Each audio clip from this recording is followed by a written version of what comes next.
31 दिसंबर से पहले वडोदरा शहर में 1.75 करोड़ की विदेशी शराब के जत्थे को नष्ट किया गया और इस दौरान ड्रोन के जरिए नजर भी रखी गई। तब आपको बता दें कि वडोदरा शहर पुलिस कमिश्नर नरसिम्हा कोमर के साथ वहां पर सभी उच्च पुलिस अधिकारी भी मौजूद थे। असामाजिक तत्वों और शराब के व्यापार के साथ जुड़े हुए लोगों के लिए पुलिस की ओर से जीरो टॉलरेंस नीति का इस्तेमाल किया जा रहा है। तब साल 2025 के दौरान भी वडोदरा शहर पुलिस सतर्क रहकर सभी गुनहगारों के खिलाफ कड़ी कार्रवाई कर चुकी है और साल 2026 के दौरान भी यही किया जाने वाला है। वडोदरा शहर की शांति और सलामती बरकरार रखने के लिए वडोदरा शहर पुलिस विभाग कटिबद्ध है। तब आपको बता दें कि आज जो है वडोदरा में 31 दिसंबर से पहले 1.75 करोड़ के विदेशी शराब पर बुलडोजर घुमाया गया, यानी कि 1.75 करोड़ की विदेशी शराब को नष्ट करवाया गया और इस दौरान ड्रोन के जरिए चप्पे चप्पे पर नजर भी रखी गई। तब आपको बता दें कि वडोदरा शहर पुलिस कमिश्नर नरसिम्हा कोमर के साथ जोन 1 से 4 के सभी उच्च पुलिस अधिकारी, स्थानीय पुलिस थाने के पीआई और पुलिस अग्रणी बड़ी तादाद में वहां पर मौजूद रहे थे और इस दौरान ड्रोन कैमरे से निरीक्षण भी किया जा रहा था। कोई भी अघटित घटना ना घटे या फिर आगजनी की घटना रोकी जा सके, इसलिए दमकल की टीम को भी वहां पर स्टैंड बाय पर रखा गया था। तब आपको बता दें कि इस मामले के मद्देनजर वडोदरा शहर पुलिस कमिश्नर नरसिम्हा कोमर की ओर से ज्यादा जानकारी भी दी गई है। वडोदरा शहर पुलिस द्वारा વર્ષ 2025 દરમિયાન ગુજરાત નશાબંધી અધિનિયમનો કડક અમલીકરણ માટે પ્રયાસો થયા છે। આના ભાગરૂપે વર્ષ દરમિયાન 3200થી વધારે ક્રિમિનલ કેસો નોંધીને આનાથી વધારે સંખ્યામાં આરોપીઓને અટક કરવામાં આવી છે।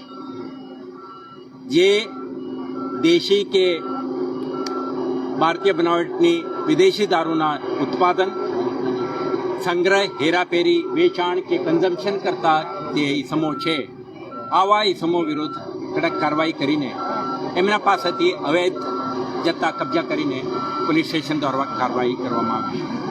આ તમામ પ્રક્રિયાના અંતે આજે તમે જોઈ શકશો કે લગભગ 17 પોલીસ સ્ટેશનોના 1.71 કરોડથી વધારે કિંમતની 50,000થી વધારે બોટલો આજે નાશ કરી રહ્યા છે। આ રીતે વર્ષ દરમિયાન શહેર પોલીસ દ્વારા 5 કાર્યક્રમ અગાઉ પણ આયોજન કરવામાં આવ્યું હતું। આ દરમિયાન પણ આપણે કુલ મળીને 7.54 કરોડની જથ્થા નાશ કરવામાં આવી। તો આમાંથી આપણે એક સ્પષ્ટ સંદેશ આપવા માંગીએ છીએ કે શહેરમાં પ્રોહિબિશનના સંબંધિત પ્રવૃત્તિઓ સાથે સંકળાયેલા તત્વો વિરુદ્ધમાં કડક કાર્યવાહી કરવામાં આવશે। તમને આ પણ કહેવા માંગીએ છીએ કે બુટલેગિંગ એક્ટિવિટી સાથે સંકળાયેલા લગભગ 131 આરોપીઓને આપણે prevention of anti social activities act અંતર્ગત પ્રિવેન્ટિવ ડિટેન્શનમાં પણ લેવામાં આવ્યું। લગભગ 15 આરોપીઓને આપણે તડીપાર પણ કરીને શહેર જ્યુરિસ્ડિક્શનમાંથી એમને બહાર કાઢી મૂક્યા